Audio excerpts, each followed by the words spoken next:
really going to trust a tool that has many micro explosions inches from your face?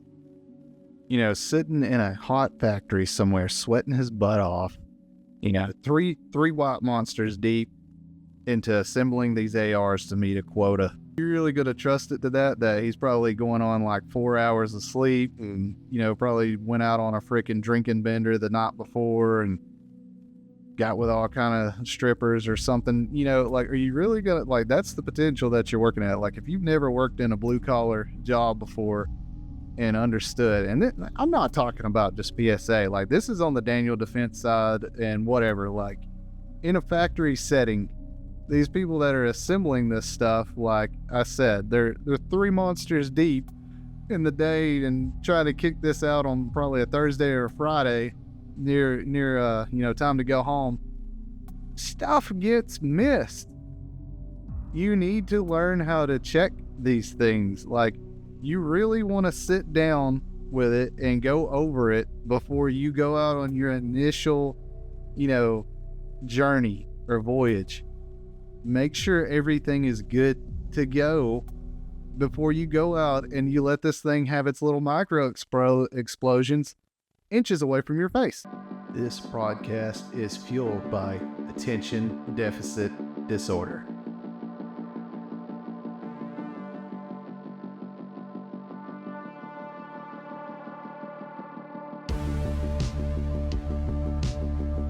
You're listening to the Hidesite Podcast, your lo-fi way to hear everything Minuteman, philosophies, gear, guns, the things you love, the things you eat, sleep, and breathe, tactics, and just plain fun. We're going to have some fun things on here, some maybe fictional stories, different things like that, and we'll definitely be having guests on in the near future. So buckle up, listen to me yarn for a little while, and go ahead and drop in the comment section your opinion of the matter.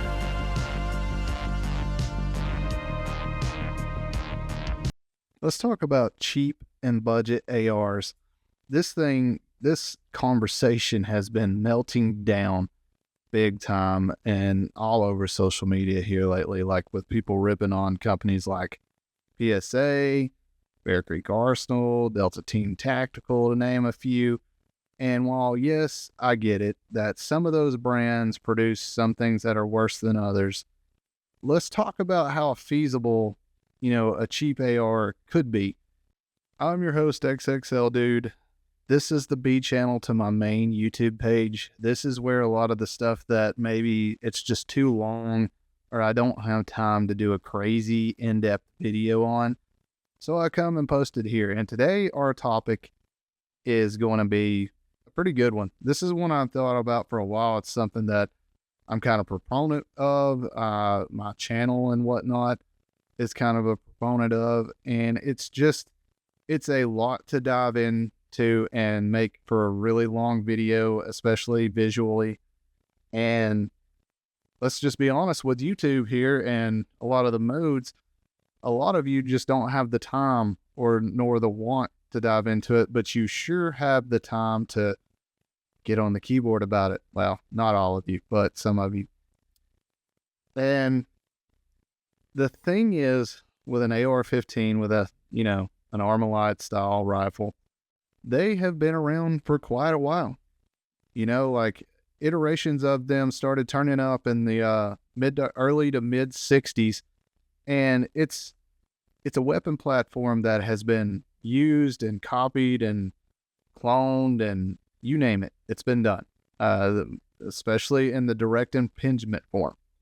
And I touched on this in a video I did before, and that's why even in this day and age, retro rifles still work. They're still great. They're still going to get the job done. Sure, you may not have a rail or things to mount all the accessories, but by and large, to be a rifle, it's usable, right? And so with this knowledge, you look at the thing like School of the American Rifle. If you follow their first Facebook page, it's great. It's really good. You know that he cannot stand people that like to tier AR-15. And then now I know what you're saying. But XXL, dude, you know, my Daniel Defense this, my Knights Armaments that, my POF this, my whatever. You know, I get it. I get that as an American, as a consumer, you want to think that spending X amount of more dollars over the baseline amount is going to net you that much performance more. That's, in a nutshell, as we're conditioned as consumers, that is what we think. That is what we mentally think. And I just find it so freaking comical that I get on social media with people sometimes. Like, I'll post a picture of my PSA 10.5. The gun is almost entirely PSA.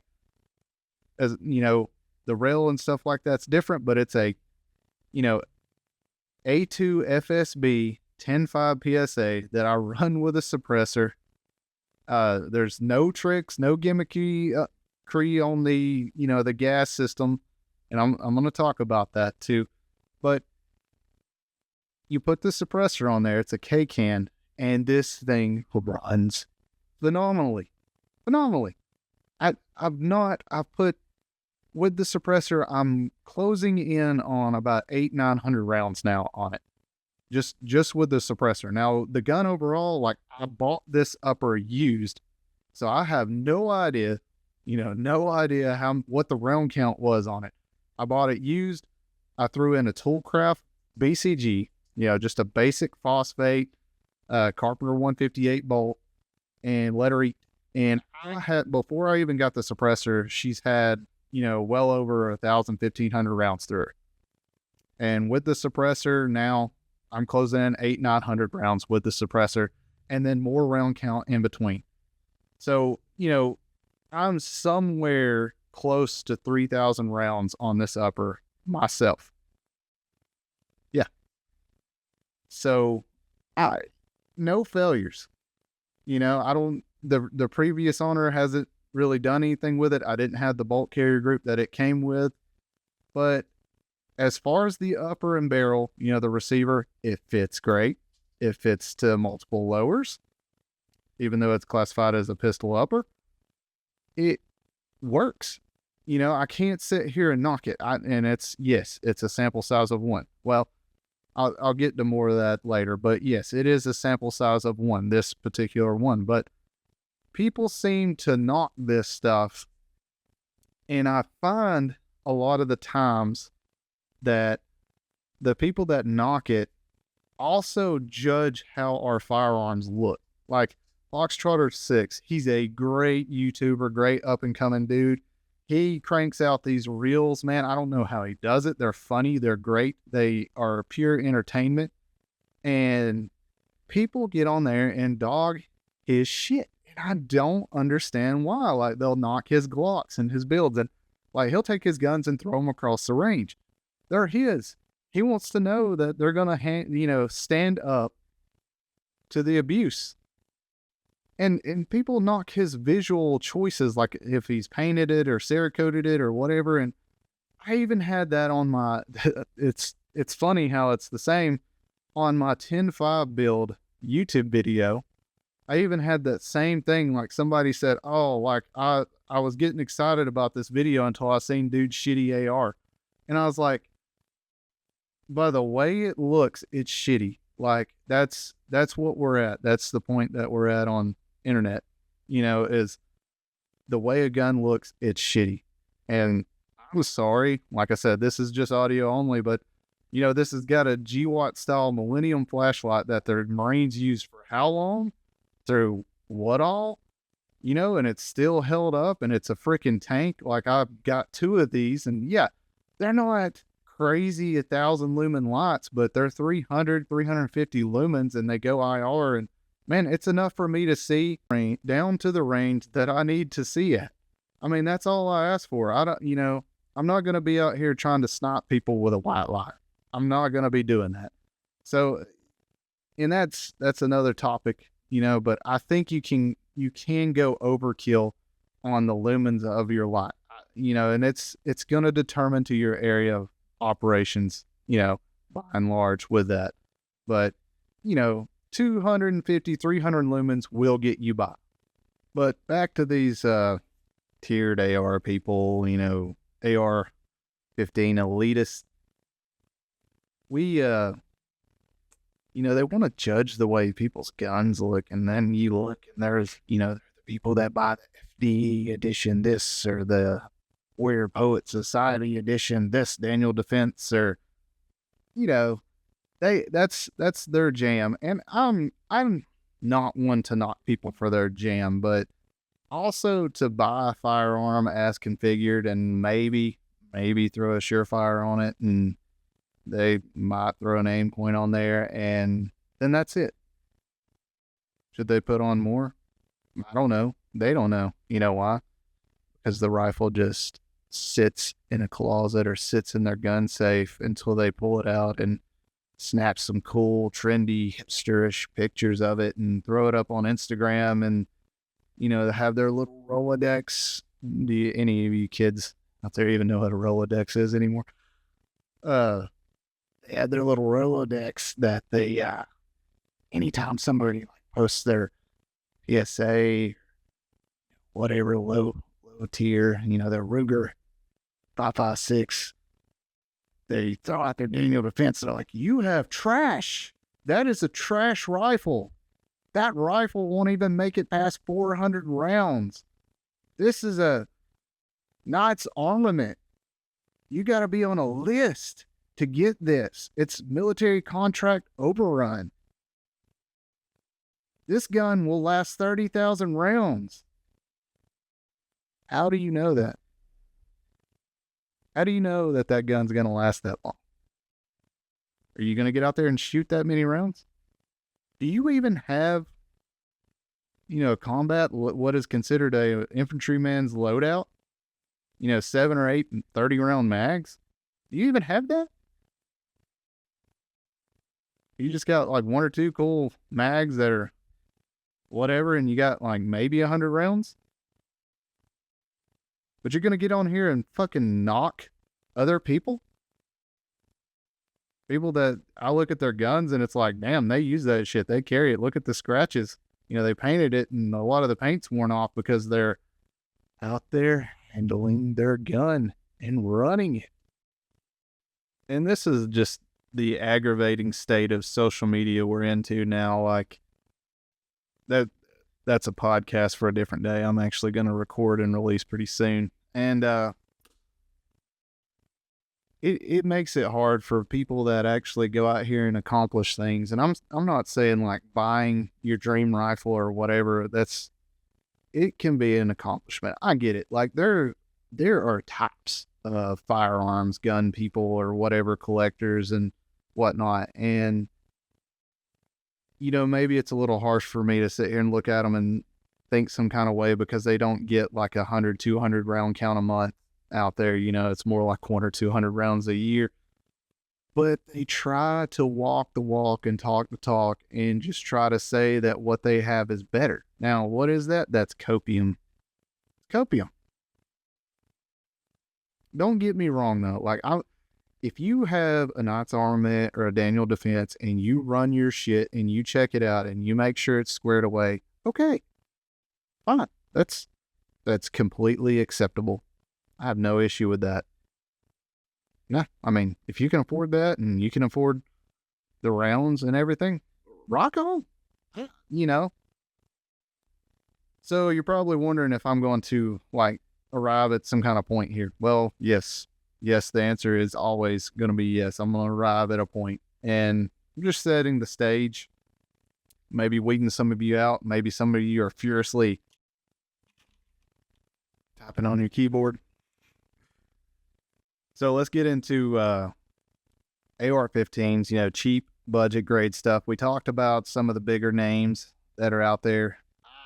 People are trying to throw Aero Precision and whatnot in there. It's hard to say right now. Like, I get that the company's having some issues, and amazes me how everybody goes to just shit on a company when they have issues. They don't understand the ramifications if this company goes under and stops doing what they do. And it's crazy how everybody jumps on the shitting of it versus like stopping. It's the same. The same can be said with SIG. Like, yes, SIG, I want you to fix any problems that you have out there. Yes, Arrow, I want you to get your production back on track and clear up whatever issue you're having. And it's like, well, XXL, dude, why? Why is that? Well, like, so now with us diving in to the budget lines and budget brands like your Andersons and everything else, companies like Aero Precision build a lot of the lowers and parts and components, like your Radian Raptor charging handles. That's Aero Precision. Your Stag arm stuff, which is quite really good, and a lot of people don't seem to have an issue with them. They find their way into a lot of patrol vehicles, law enforcement. That's Aero Precision. A lot of your PSA lowers and uppers, Aero Precision. A lot of your barrels for PSA and other brands are built by Ballistic Advantage, which is Aero Precision. Are you following along here? You see how this goes hand in hand now? And, just a few short years ago, Aero Precision was probably considered like the best, balancing pivot, budget, duty grade AR setup. Like if you had, Aero Precision upper and lower, and you had a Ballistic Advantage barrel and one of Aero's rails, guess what? You're winning. Like, that's a solid setup. Hey, even Botkin, over at T-Rex Arms, before we won't even go there. He used to be diehard Aero. I mean, more years he spent supporting Aero than he did BCM, really, in most of his videos. Like, Aero Precision manufactures some good stuff consistently. Now, that's the biggest term here is consistency. Quality, consistency. That's what I want you to think of. Earlier I spoke about School of the American Rifle. SOTAR. They're on YouTube. Anything to do with an AR-15, you need to jump over there and check out their channel. I'm not affiliated with them in any kind of way. I've watched a lot of his stuff throughout the years, and it's just nothing but you want to open your mind and be a sponge and soak up, because this dude, that's what he does. Like, he gets all tears. Oh man, if you heard me say that. He gets all likeliness of AR-15s and goes through them and does what he calls, autopsies or, physicals or whatnot, and shows like, and people will send him, like, there's one I watched on a Knight's Armament sand cutter. It's an older video, but how, he went through all this check to figure out why this bolt carrier group was having an issue, and went all through that and showed that it was an issue where the bolt for the gas key on the top of the bolt carrier group had broken. And he's like, yeah, that's an issue. And so he goes over these things. So you watch that and you start on your journey, and it doesn't matter where, like, if you have an ARs that you put thousands of rounds through, but you don't know much about quote unquote gunsmithing. And I wouldn't even call it gunsmithing. I'd just call it learning your rifle. And so you go over there and you learn from these failures. Like, you learn like Knight's Armament and some of the older PSA stuff. Now, I'm not going to sit here and be a brand promoter for PSA. I mean, they're just, we'll talk about them in just a second. Because he does some videos on that. He does the full spectrum.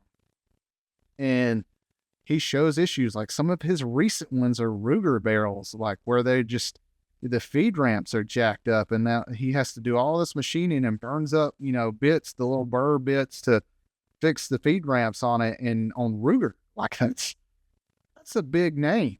that's a big firearms manufacturing name that's been around. And for them to have QC issues like this on AR-15s, like, that's an eye opener, because a lot of people consider a Ruger, kind of just starting to crest and get into that duty grade type stuff, that top definition for an AR. And here they are having issues. And he even went as far to show like Daniel Defense lowers, the coveted Holy Grail Daniel Defense, how their mag wells were out of square, and how with certain magazines you can have issues to feed and everything else. And like once a lower, like if your mag well's like really bad out of square, like the thing's pretty much a paperweight.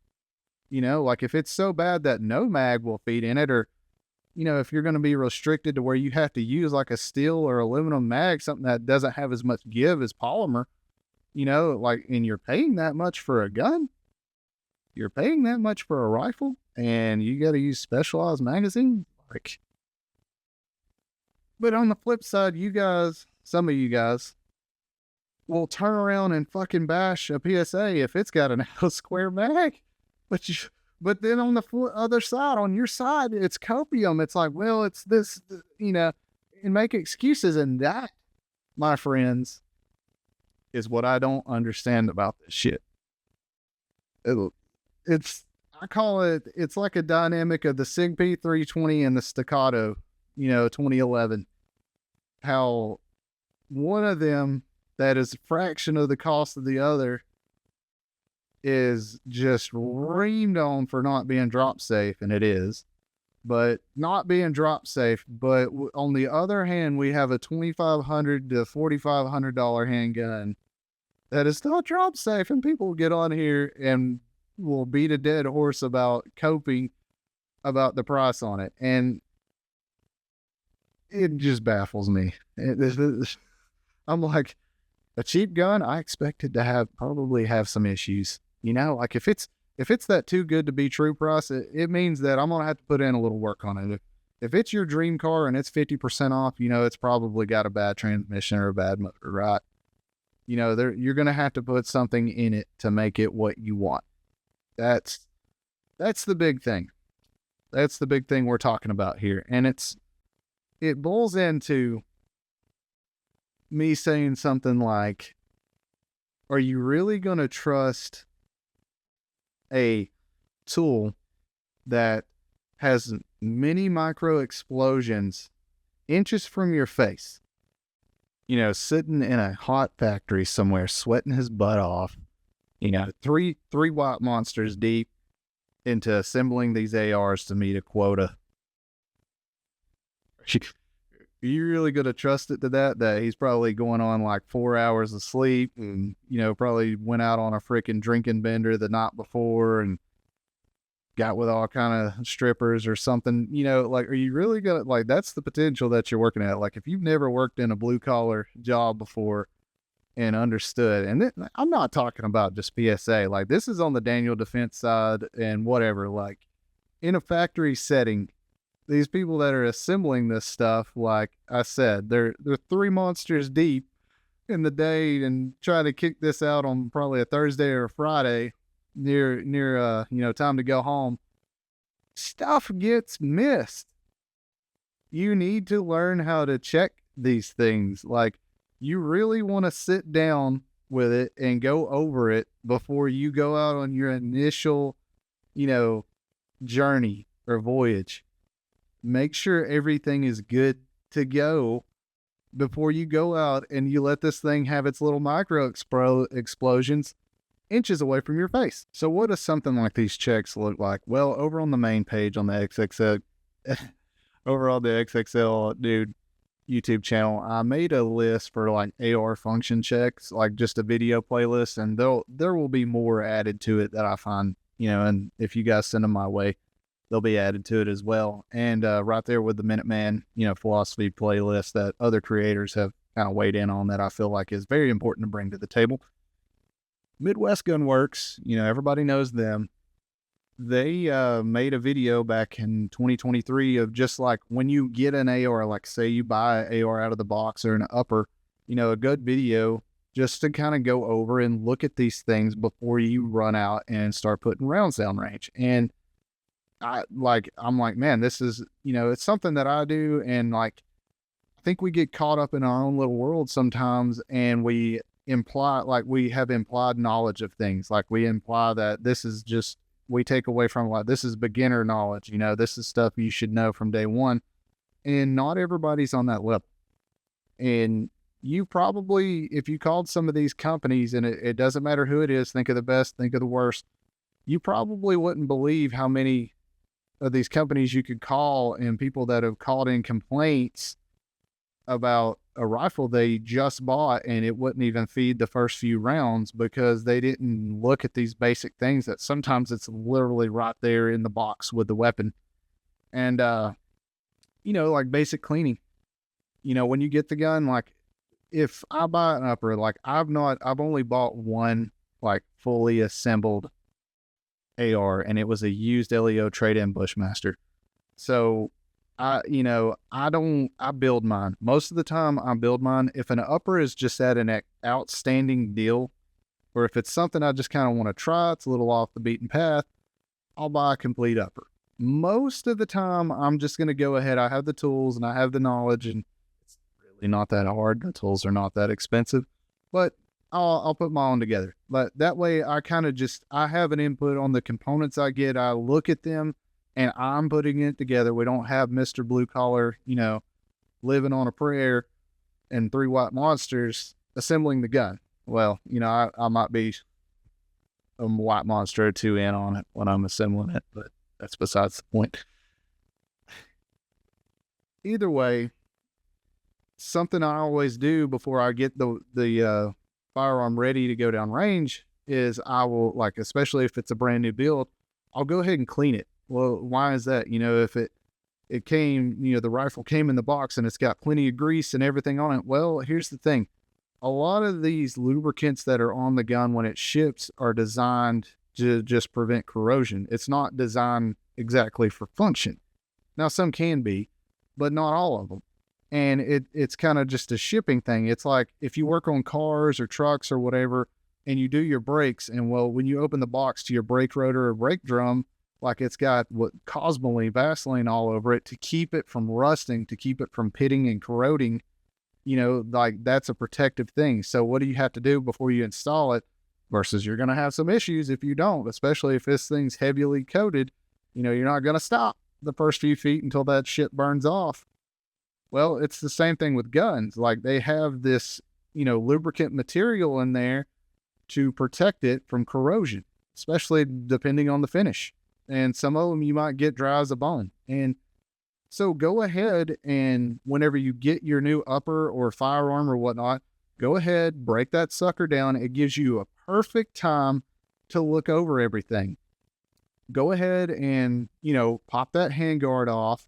Go ahead and pull the bolt carrier group out and just give it a good cleaning. Like I'm not talking about, Marine Corps standard cleaning, like take a good CLP spray, something along those lines. I wouldn't even go as far as a solvent type deal.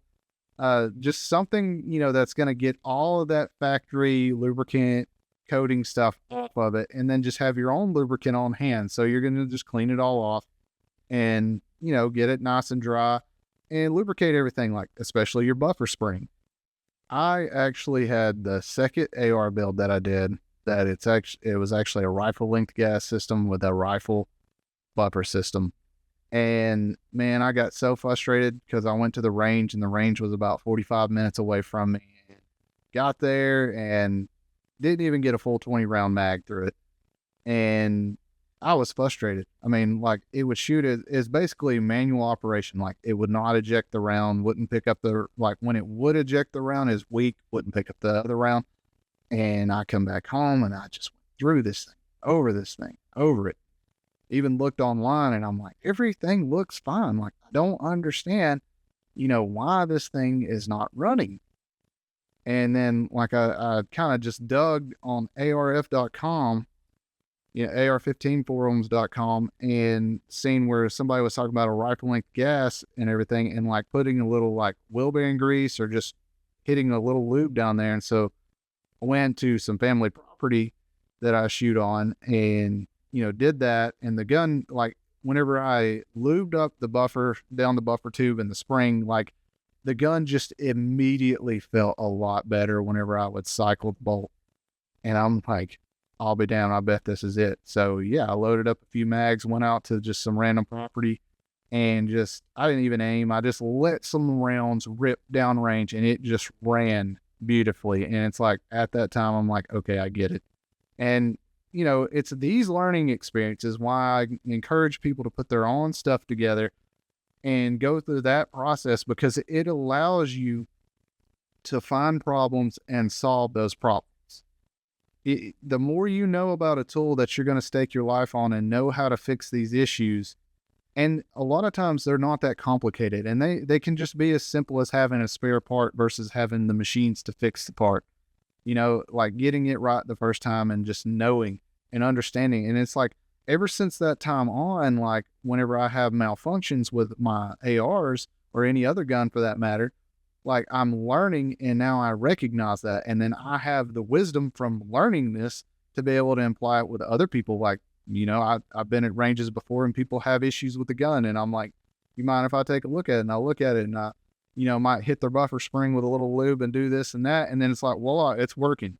It gives you the opportunity to be somebody's AR Jesus or whatever, but you can also pass along that information. Just say, yeah, I've been there, bro. Like, I've been in that same situation, and I don't, if somebody was there to show me that shit, it wouldn't have been a failed range trip that took an hour and a half, really 2 hours out of my day, on a build that you spend all this time and money on, and you're let down because you have malfunctions. And so, like, this is an opportune time whenever you're buying it and you're breaking the weapon down. Go ahead and pull that bolt out. Like, do the cam pin, pull the firing pin and the bolt out, and just look over everything. Kind of look at your staking. There's pictures out there for proper gas key staking. Look at that and make sure that's good. Make sure things like your, the plate where the buffer tube goes in is staked. Like your castle nut is staked to that plate, so your castle nut doesn't back off, because that can cause all kind of issues. Especially like if you're going to do a proper AR break-in, which is about 100, 200 rounds, proper, barrel break-in procedure on your AR, like you want to make sure stuff's good so you don't have to do multiple trips and be let down because you go and your weapon doesn't function the way that you intended it to. And I mentioned, pulling off the handguard, and, pull it off and just kind of inspect your gas block, look at it, make sure everything looks okay, check it. If it's a pinned one, then you're probably going to be good to go. There's not much there you can do, but a lot of them these days are, bolt in style, and just check them. Make sure they're not loose. Just stick the little, Torx bit or Allen head key in there and just see. Make sure, don't put any force on it. Just make sure that it's not loose or anything along those nature. And if it is, back it out, put your little red Loctite in there, and crank it back in to whatever the specs are.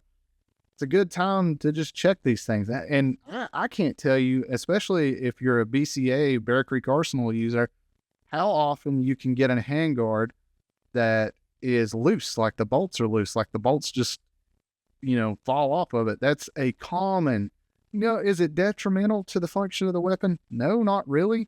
But if you're going to have zeroable items like lasers and whatnot on your handguard, then yeah, it could be a problem. And it also, you don't want it like just a random hole there where a bolt used to be either. So check those things. And I go ahead, like a lot of times I'll put a little blue Loctite on the stuff that holds the handguards on, just because I don't want it rattling loose, because I'm in the woods, I'm doing stuff, I might drop the gun. I might do things that rattle, the fasteners loose. That's another topic about squaring away your gun that we'll do in the future. But just doing the basics of that and cleaning it and looking it over, and it gets you familiar with the gun.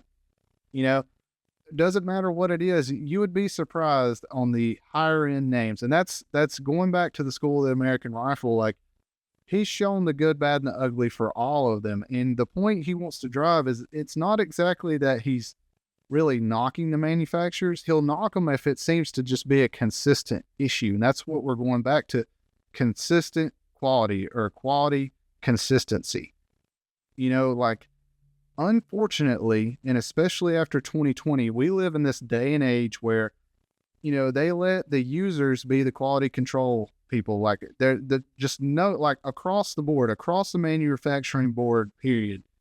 There's just not the quality control levels that we expected, because materials, you know, go on back order. They're hard to get. And so when it comes in, and it's just this drive in the factory to get the product out, and quality control can really, I've actually worked in quality control early on in my life and did that. And, you know, a lot of people on the factory line fucking hate you, especially if you're one of those that is very meticulous, that you send it back, you know, and that you're constantly sending it back because it's not right, because you're inspecting it and you're like, well, this is not acceptable.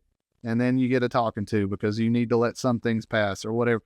Like, that's the balancing act of quality control. And people don't understand these jobs. Like, you got one dude that's just living on a prayer, throwing these things together, and then he's going to get ticked off because his QC guy just keeps sending shit back. And it's all this like little balancing act in the assembly line. And then you also have some of the quality control people that just don't give a shit. They're there to collect a paycheck. And, you know, if it looks good, send it. So we just don't live in an age where people care about the craftsmanship, because we're trying to pump out as much product as we can. And that it doesn't matter. You can insert brand X here and brand X there, period. That's just what the point's going to be.